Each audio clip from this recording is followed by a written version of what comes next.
What's up, guys? How are you? Welcome into a Sunday morning edition of the Daily Juice Podcast. My name is Matt Perrault. You can follow me on Twitter at SportsTalkMatt. You can follow BettingPros on Twitter at BettingPros NFL. We are here every single morning across a variety of platforms, Apple and Spotify, YouTube for the video, and bettingpros.com for both video and audio. You can always find it there every single morning. Okay, so yesterday stunk.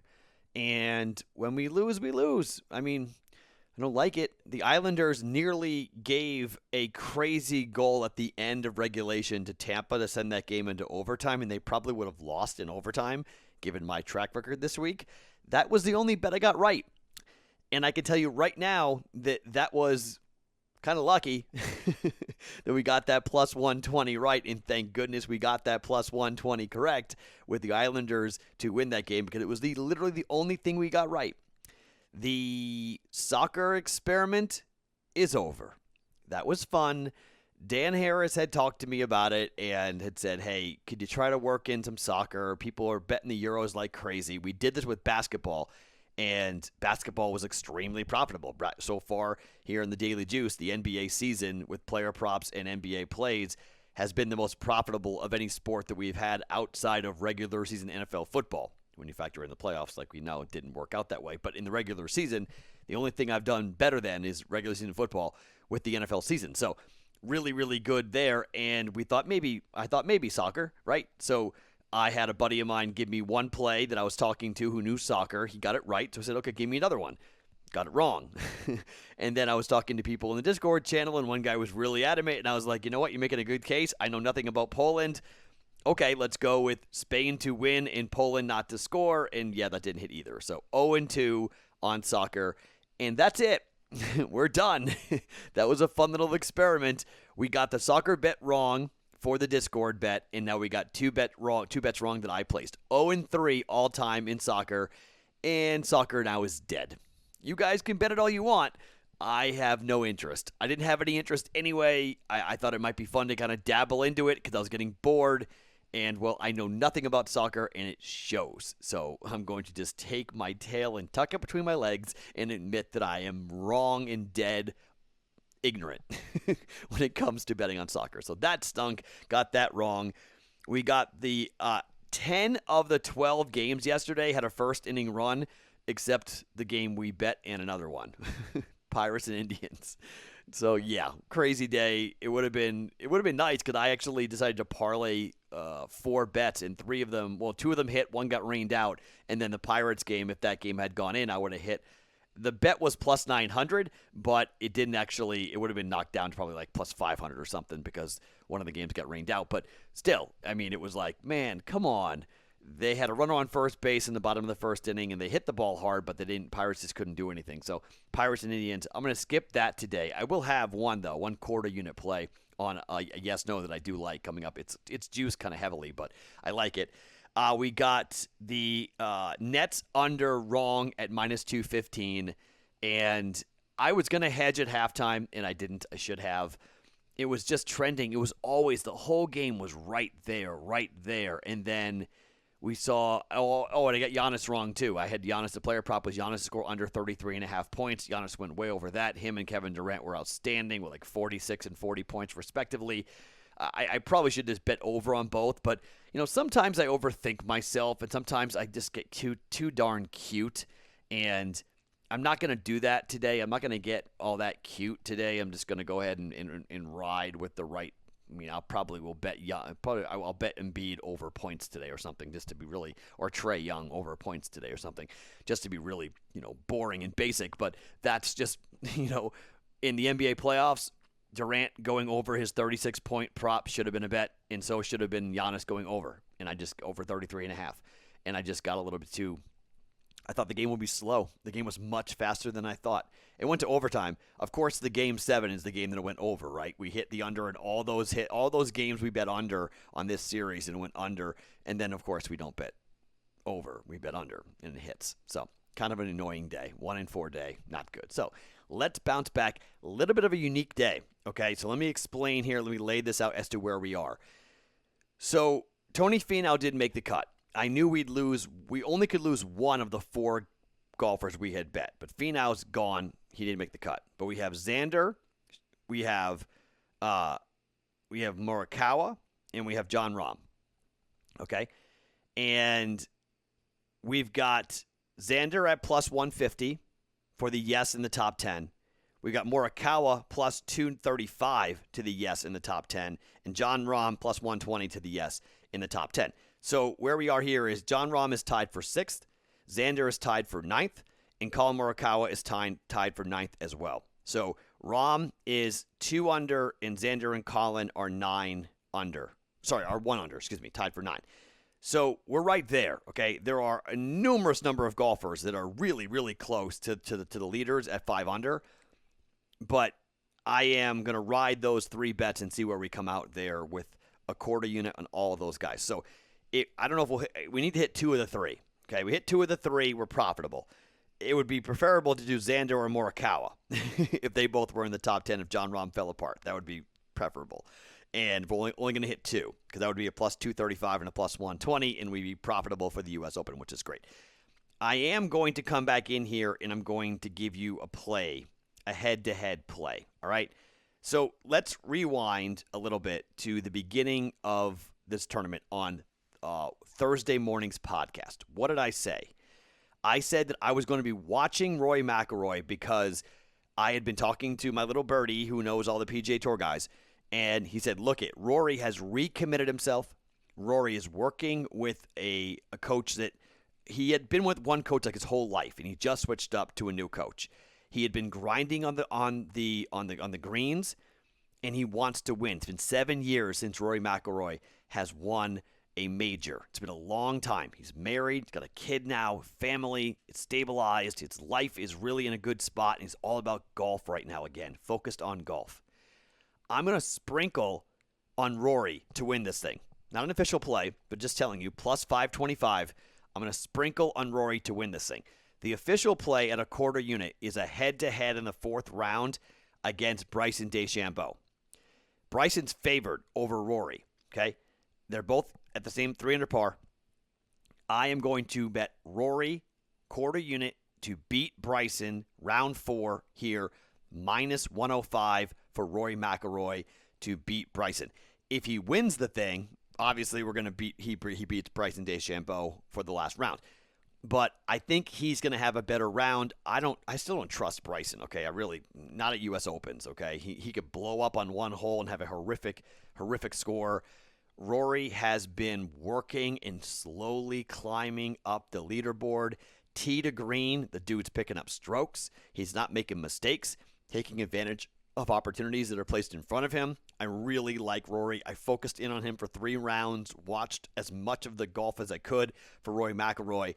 First play today is Rory over Bryson for a quarter unit here to kind of add on to the other to make up for the Finau loss, I guess, trying to make that money back here for Finau not making the cut and getting cut. See if we can get Rory over Bryson here in a head-to-head for round 4. Shop around, find a Rory play that you like, but I do think Rory in a 4th round head-to-head is not a bad play if you get him up against somebody who's near him. Most likely it's going to be Bryson if you're going to see a Rory head-to-head for a 4th round. So that's minus 105, quarter unit on that, okay? And I mentioned I'm going to sprinkle, not officially, but I'm going to sprinkle on Rory to win the thing. That's who I'm cheering for. So I'm hoping I see win the U.S. Open.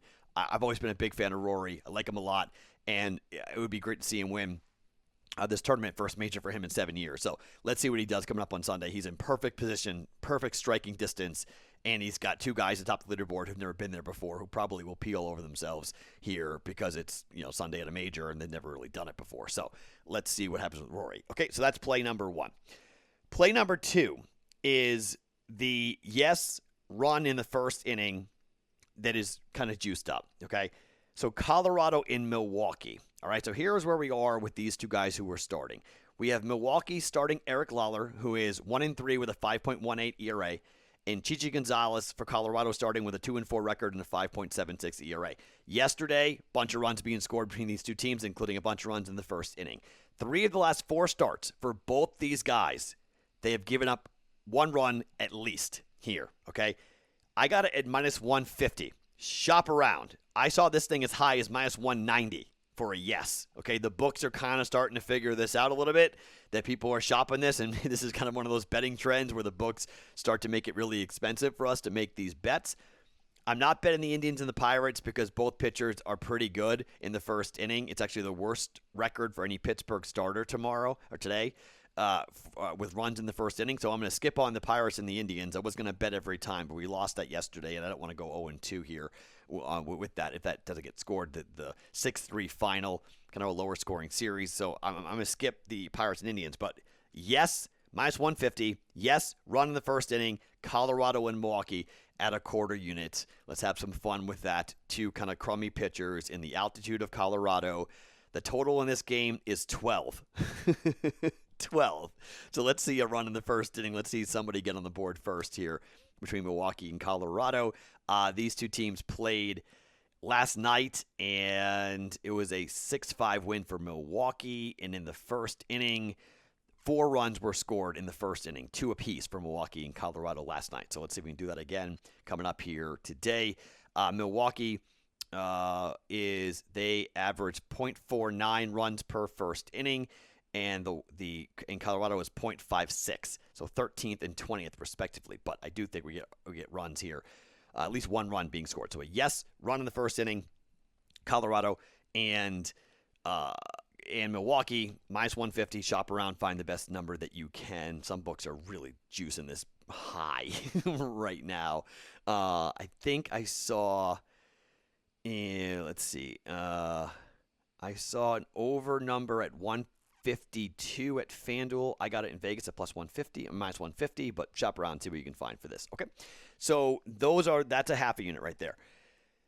I'm coming back with the Clippers to win the series at a half a unit. Now, let me explain where we are here with the Clippers and their series against the Phoenix Suns. This is a value play for me, okay? But Chris Paul has already been ruled out of Game 1. Chris Paul is most likely out for this series. He has COVID, okay? If he didn't have COVID, he would already be back. If it was a false negative, false positive, he's out, okay? So much like the coach from Montreal who's out for 10 days, I mean, he's out. I mean, Chris Paul's out. 2 weeks probably he's going to be out. Now, does he have symptoms? Here's the thing. He's been vaccinated. According to reports, he's been vaccinated, okay? It doesn't mean you can't get the COVID-19 virus when you've been vaccinated. It just means you aren't going to get really, really sick, but you can still get sick. You can still, I told this story on my radio show, but my cousin was vaccinated months ago, and her daughter brought home COVID from her daycare, and they both have it. They both have symptoms. They both felt like crap for a week. Then they get seriously sick, which is the point of the vaccine. But you can still get the virus. The whole idea is the virus prevents you from dying. That's the thing people forget. It's like, oh, you can get COVID with the vaccine? I mean, you can get COVID with the virus if you have the vaccine? Yeah, you can get the vaccine still. It's not a preventative thing in terms of stopping the virus from getting in your system if you get a big viral load of it. What it stops you from is dying. That's what stops you from. It stops you from developing, really bad pneumonia and putting you in the hospital and on a ventilator. That's what it stops you from having, okay? It turns into just an illness. It stinks, but you can still be really tired. And you can still have, issues afterwards. Evan Fournier and Jason Tatum both were not the same players after they got COVID. Jason Tatum was on a inhaler afterwards. Okay, you're playing with your lungs here. That's what COVID-19 does. It attacks your lungs. It attacks your whole entire body. It's a blood disease, and it really is a problem. Speaking from experience of having it and someone who was in the hospital a month and a half after recovering. I mean, COVID's no fun, man. It stinks. So, look, they need Chris Paul. And Chris Paul's out for Game 1. Chris Paul's out for Game 2. All right?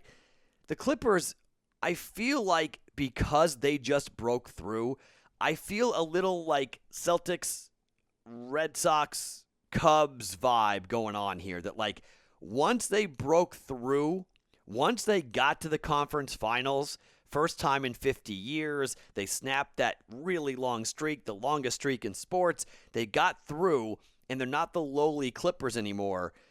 I know Kawhi's out. I'm going to say this again. Are they a better team without Kawhi? Look, I'm not saying Kawhi is not an incredible player. He is. But the ball moves. And Paul George plays really well now. And Paul George involves, Terrence Mann's not going to do what Terrence Mann did, but the role players are all stepping up. If Patrick Beverley shoots like he did in Game 7, forget it. Suns are going to get torched.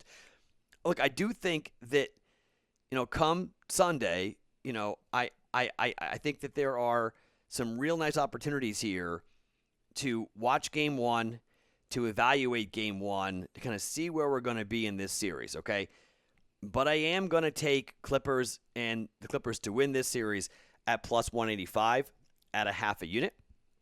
And I'm going to come back here on the over. Clippers and the Suns to the over. You guys know that I've been betting this a lot. We've been riding Suns over for, almost the entire postseason. It feels like that's going to be the right side to be on here, to go ahead and bet on the over. The numbers, we've been talking about them a lot, but Phoenix at home is 22-18-1 to the over. Clippers are 21-21 to the over. The over in the series against the Denver Nuggets, it went over two of the 4 games. It went over. But the games that didn't go over were 224 and 223. Clippers may want to slow it down, but their games against Utah went over. 4 of the 6 games went over. The last 2 went over by 29 and by 10.5.